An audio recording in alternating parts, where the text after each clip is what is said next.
This is an ultimate global podcast. Hello, and welcome to our Daily Dose podcast, covering all about day-to-day global affairs. You're listening to Saurabh Kaura and George Mavros from Sydney. Hello, and a very good evening to everyone who is joining us from Sydney. And I guess there is a very heavy hailstorm which is hitting outside my. I can hear that storm hitting in the eastern suburbs. I don't know about the western suburbs, George, but No, we're copped it as well. okay. Hopefully, everyone is taking care of themselves because we know this is Freedom Week and everybody is somewhere outside enjoying the Freedom Week. So hopefully, they are staying safe. But in today's Thursday's Daily Dose, we are discussing about this interesting discussion of how the Panama Papers have exposed this industry, the offshore finance industries. Now, I think everybody must be reading about that. This has been the largest investigation in the history of journalism, and it has exposed that financial system which was running in the offshore. Now, if you look at this figures, you see that 2.6 terabytes of data, 11.5 million documents, and 214,000 shell companies. That's what is the size of this exposed papers, Panama Papers, which were released.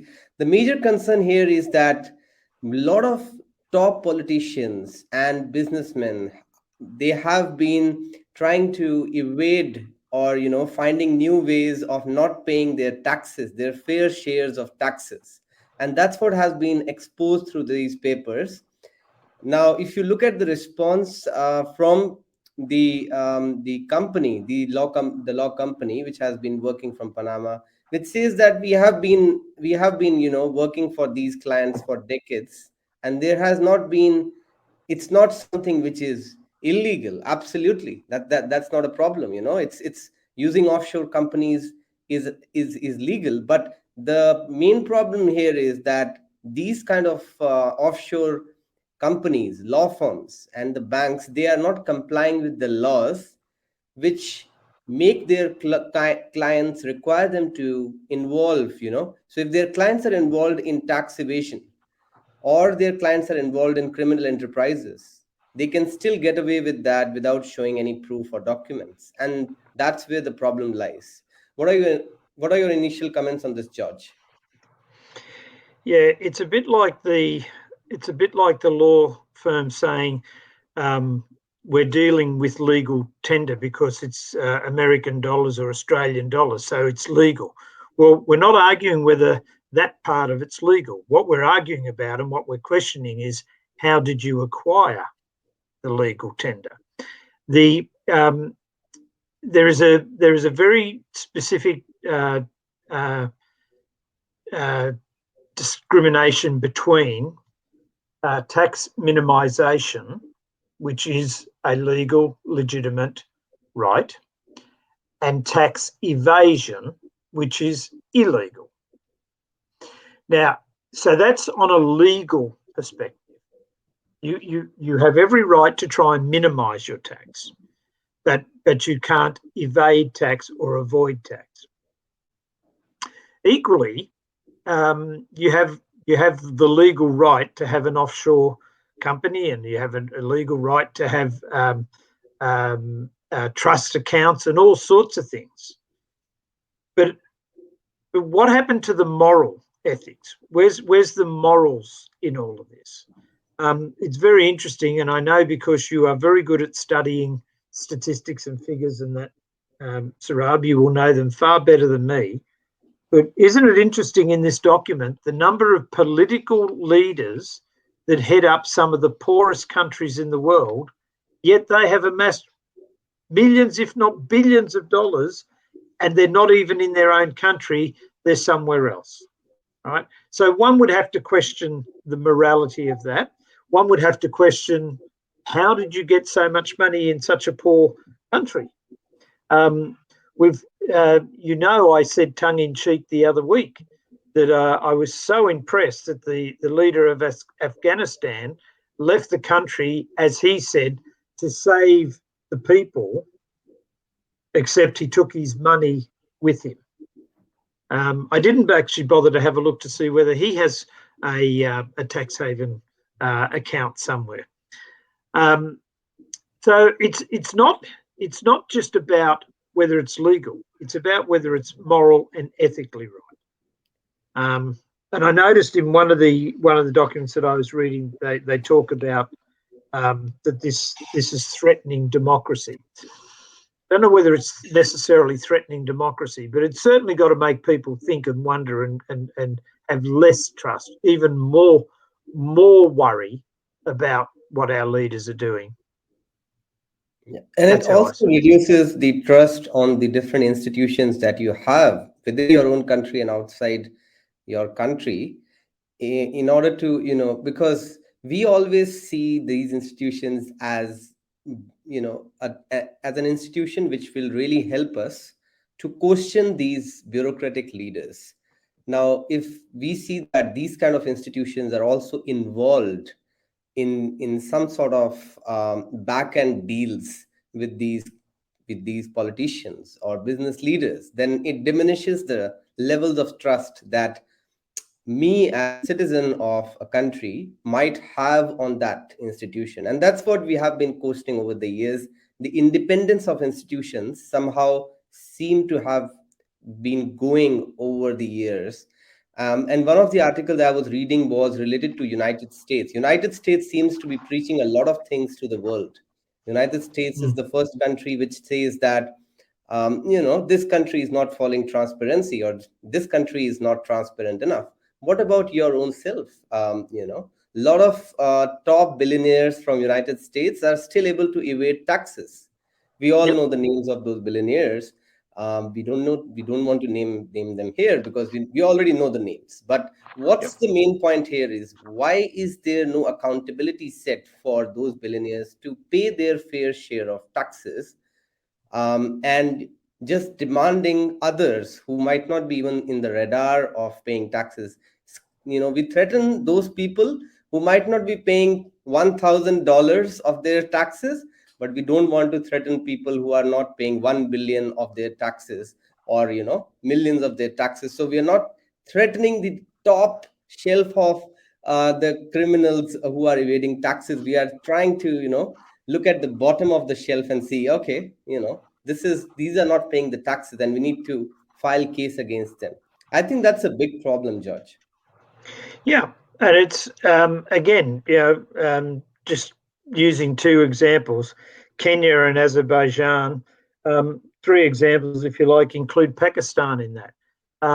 There is all sorts of stories about the people that are poor in those countries and need help and blah blah blah blah blah, and yet reading the article that I read, it would appear that Imran Khan is not involved in this, but there's a couple of his ministers that are. We're talking about the Kenyan and Azerbaijan presidents. Like, if you're in that country and you're struggling, and something like this comes out, you've got to be starting to wonder. The land of communism. The land of communism, where all things are equal. And yet Vladimir Putin's a little bit more equal than the next bloke, apparently. So you have to scratch your head and say, well, so what is fair anymore? What is fair income? Yeah. And one of the things that this does is, if enough people see enough of their leaders and the big companies sticking their nose in the trough, and they can't do that, they don't have the money to have 16 lawyers set up an intricate account and all of that. But the average person then starts to question, well, why should I pay everything that I should? If they can get away with it, okay. It's just, for the trickle down effect is people saying, well, you're not chasing those guys, so why should I pay mine? Yeah, that's such a valid point you have raised, George, because if you are looking at the influential people not paying taxes, you will also get demoralized to pay any taxes, because you might feel that why should I pay any tax when you're not catching those people. But again, that's what I'm telling you, that people who are at a lower level, citizens, the common man, they are the ones who are generally threatened, who have not paid probably $2,000 of their taxes, and they are the ones who are threatened most, and not the businessmen, because of their back end ties and back end relationships. And I think that's where the independence of these institutions are really important. When you try to come up with back end deals, what you are doing is you are just taking away their independence, and then there is no use of the institution, isn't it? So why was the institution, why is any court, or why is any independent institution created? Because they can keep a check on what's happening in the country or what's happening in the world. If they are just going through that back end deal, then they are just kind of a institution on the paper. I want to show the audience an image here, which will show you the number of people in different countries whose names have been there in Panama Papers. So if you see the image on the screen where the 336 politicians in Pandora Papers are from, now most of them you can see are from the Russian region. We can see a lot from the South Asian region, the South American region. So these are the areas where you will find most of them in this case. And to name some of them, we know Egyptian autocrat Hosni Mubarak's name has been there. Yep. Former Pakistan Prime Minister Nawaz Sharif's name has been there. Gaddafi's name has been there, right? And in addition to that, there have been so many more people whose names have been there. But um, another, research suggests that this document has somehow missed on to the names of top billionaires in the United States who have not been paying their taxes. And unfortunately, those names have been coming in every U.S. elections. If you look at what Bernie Sanders keeps on saying, I'm not a big fan of Bernie Sanders, but he keeps on picking those names in every election, right? Yep. But again, we don't see any kind of action really happening in that regard. Even Joe Biden said that the top billionaires need to pay their fair share, but again, we have not seen that action coming forward. Yep. Um, the I was just trying to look through here to get the right figures. Here we go. So I'll just read a section out of this. Mhm. Then there is the fact that Tony and Cherie Blair purchased a $6.5 million property in London, excuse me, partially owned by a Bahrani minister's family, by acquiring an offshore company and saving more than £300,000 in property taxes. Now, we're not suggesting that what Tony Blair and his wife did was illegal.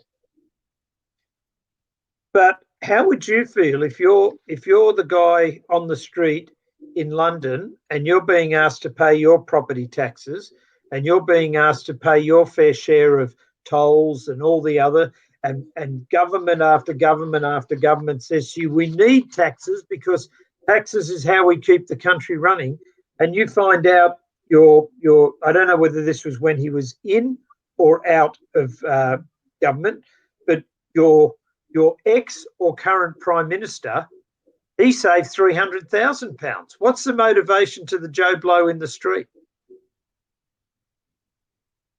So let me get this right. You want to raise our taxes because this is good for the country, but you're finding ways of lowering your taxes. And you're on a lot more pounds per week than the average bloke sweeping the streets or working the shops in downtown London. Absolutely. Yeah.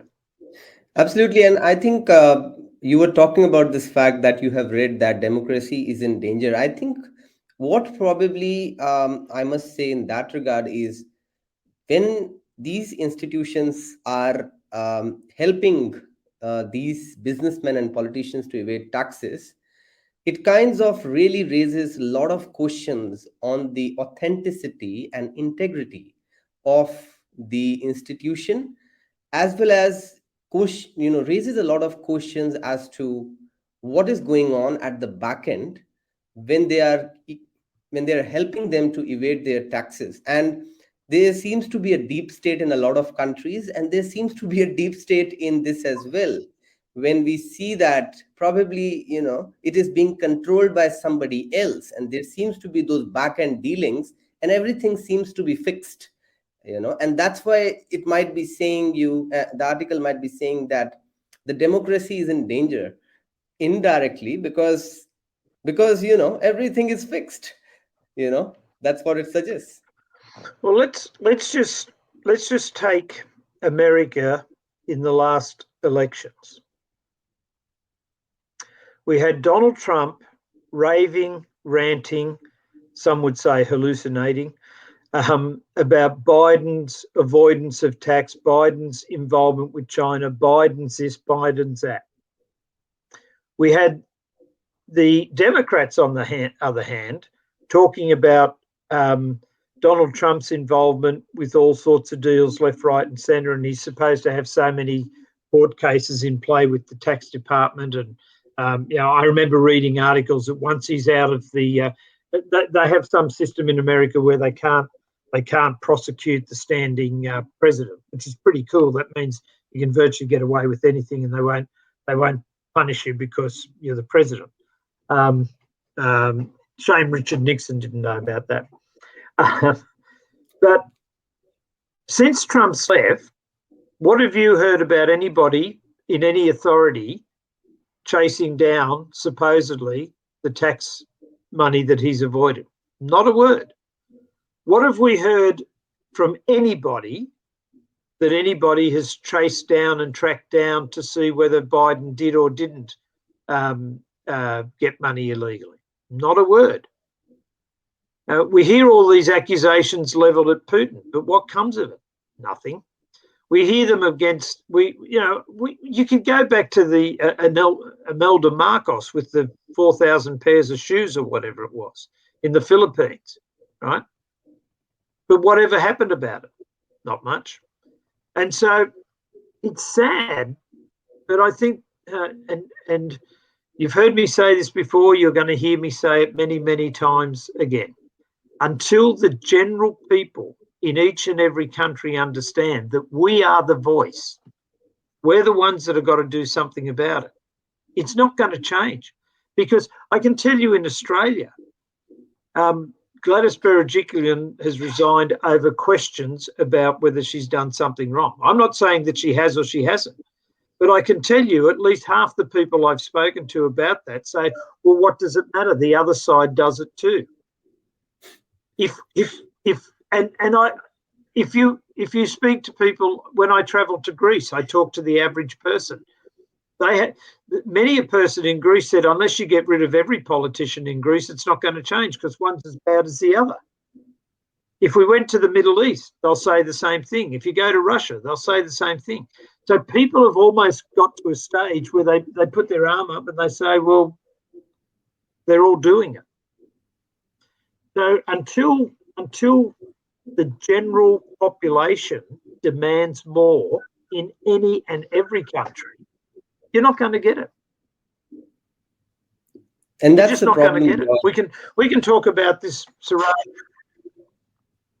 Yeah. And that's the problem, George. That my hope is that our podcast gets through to people. Yep. So that's what I was saying, that the main argument seems to be not to solve this problem, but to see whose shirt is more dirtier than the other, who is more exactly cleaner right, than the other, who is less corrupt than the others. Rather than finding out the solution, we are trying to say, okay, this party is also corrupt, this party is also corrupt, probably this is less corrupt, so I'll go for that party. So this seems to be the tendency of the common public as well, instead of directly questioning both the parties and holding them accountable, that you can be from liberals or you can be from labours, but why are you involved in that? and there needs to be an independent body, and that independence seems to be going away as well over the years. Now, because this podcast is not about just bringing facts but also sharing our perspectives and adding some value. So I also want to know about your perspectives on how do you think now is the journey moving forward. So Panama Papers have been exposed, they have been released now for a couple of years. The investigation is still going on. Now, the immediate reaction, as per our logic, might suggest that these politicians might try to put some pressure to stop this investigation, to not go forward with this investigation, and somehow suppress this so that it does not get the coverage in the global media. But what can be the route forward so that we can reduce this expose and obviously make use of that money which is kept outside in the form of evaded taxes and use it to get rid of the poverty. I'm coming from a country like India, which is still in which 60% of our people still depend on agriculture. And there, if you can bring back that money, it will really make their lives better. That's what Prime Minister Modi also promised, that he will get the black money from Switzerland in 2014, and a lot of leaders have promised, but nothing has happened. He also said that he will deposit 1.5 million dollar 1.5 million Indian rupees to everyone's bank account after he becomes prime minister. Nothing has happened, by the way, till now. So we are still waiting for that. And so no action has been taken. What do you think can be done to so that we are also taking that action in the coming days? We always keep on talking about action, be it UN General Assembly, be it climate change, be it Afghanistan, be it tax evasion, isn't it, George? Yeah. So the bottom line of any of this is, until we, the people, make people accountable when we put them in a position, it will not change. Because unless you have a system where people that are in government and make commitments are held accountable, then nothing's going to happen. Because they can get away with, they can say, look at some of the stories that came out from in the US, right? Some of the ridiculous comments being made by Trump and his supporters.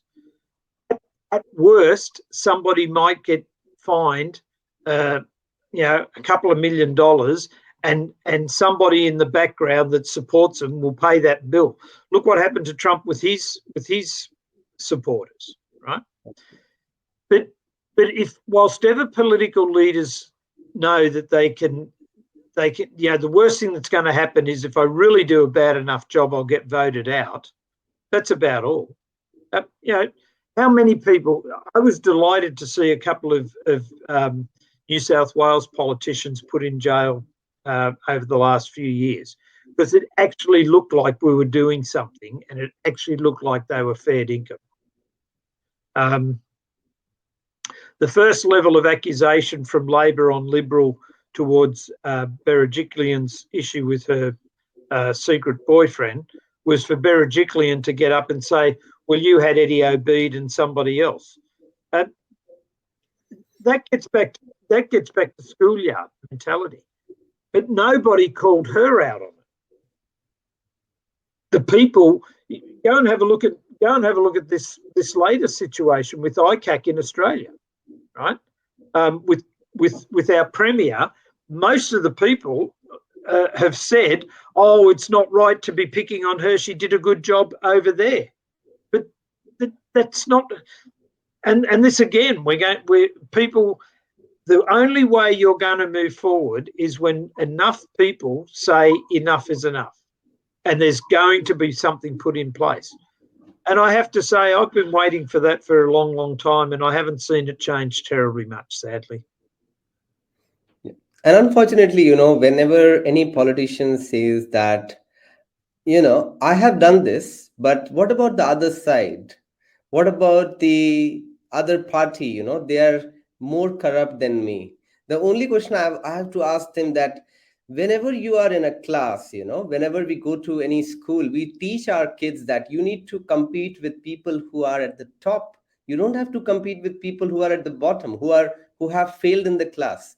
Now, if you want to compete with those, then it's your choice. But if you have to look at your long-term growth, your personal long-term growth, and your country's long-term growth, you need to look at how you can grow and not compare yourself with people. Imagine, a parent telling his kid that you have done better than the person who failed in the class, so you are at a better position now. Is that what we tell our kids? Well, part of our international politics is like that. I don't tell as many lies as he does. He stole more money than me. It's almost like, vote for me, I am the lesser of two evils. It is rarely now that people vote based on who is the best. There's so many people now that vote on who is the least bad. That's a terrible situation. And again, if you look at all of this, Imran Khan was not involved with this personally. Okay, cool. Well, what are you going to do about it? I'll look into it. Politicians around the world must be the greatest purchasers of mirrors because they're forever looking into something. They don't, and you have to question how much money comes to each political party, left, right, or centre, and therefore, how willing are you to cut something off at the knees that may impact on somebody that's supporting your party? Yep. And this is the story of 140 politicians, George. If you just look at one politician, that is Vladimir Putin. So Russian President Vladimir Putin, he isn't even mentioned in the documents, but what is suggested by ICIJ, they have suggested that his associates have secretly shuffled as much as $2 billion, which is equivalent to 1.7 billion euros, through banks and shadow companies. Now, this is about a person who isn't even mentioned in those documents. So you can imagine the people who have been mentioned, who have still not been mentioned in those documents, when have somehow got rid of those documents. So, there are these tough questions which needs to be answered in the coming days, and hopefully, through UGP, we can also start creating some value, some tangible value, in the coming future, so that our discussions can eventually create some value in reality. Because a lot of news channels have these conversations, but I don't see anything happening in the reality. But definitely at UGP, we might want to look at what kind of tangible value we have created through our conversation today, and look back at it and reach out to the larger audience to engage them into this discussion and ask them what their perspectives are, what they feel about this, and how do they think this change can happen in the coming days. Final remarks, George, before we end today's Daily Dose. Look, my final remarks are this. Too many people will do nothing because there's nothing that they can do in their eyes. There isn't a political party in the world that started without one person first. Even if there was two at this podcast, this didn't start before you approached me and then I said yes. Now, every single political party, every single organisation starts with one person saying, I've got an idea, and that builds and builds and builds and builds. When people start to understand that we can actually make a difference by holding people in power accountable, then we've got a chance of people being accountable. But until the population en masse understands that they have the power, they're just not exercising it, it will never change. Nobody's going to take their hand out of the cookie jar until somebody slaps it, or they run out of cookies. Absolutely, George. And well, we know that the discussion on Panama Papers can in fact go on for a couple of hours, because we know that it's a very, very broad topic, and these papers have a lot to reveal. But we'll keep the discussion till now, till here. And if you have got anything which you want to discuss further on this topic, feel free to send us your comments, engage with our posts, and send in your perspectives. I would love to know, each of your perspectives as well, what you think about this, and how you think as an individual who is in Sydney or in India or in Pakistan. What do you feel about your government? How do you think you can bring in that change in your country? Because, George and I would be the happiest if we see that this podcast is able to bring some change through our conversations in your lives, sitting in your countries. And that will be the biggest gift for us when we celebrate 2 months or 3 months or 4 months of this podcast series. So, hoping to see you all some other day. And by the way, tomorrow itself, we have got a very special discussion for international students where we will be joined by the CEO and founder of Campus Consultancy from Melbourne. And we are going to talk about what's a growth mindset. And we would love to have you, George, if you are free. The discussion will be at 12 p.m. tomorrow. Okay, I'll see what I can do with my diary, and if I can, I will make it. Thank you so much, everyone. Thank you, George. Thanks, Saurabh. Look forward to seeing you again. Thanks, everybody.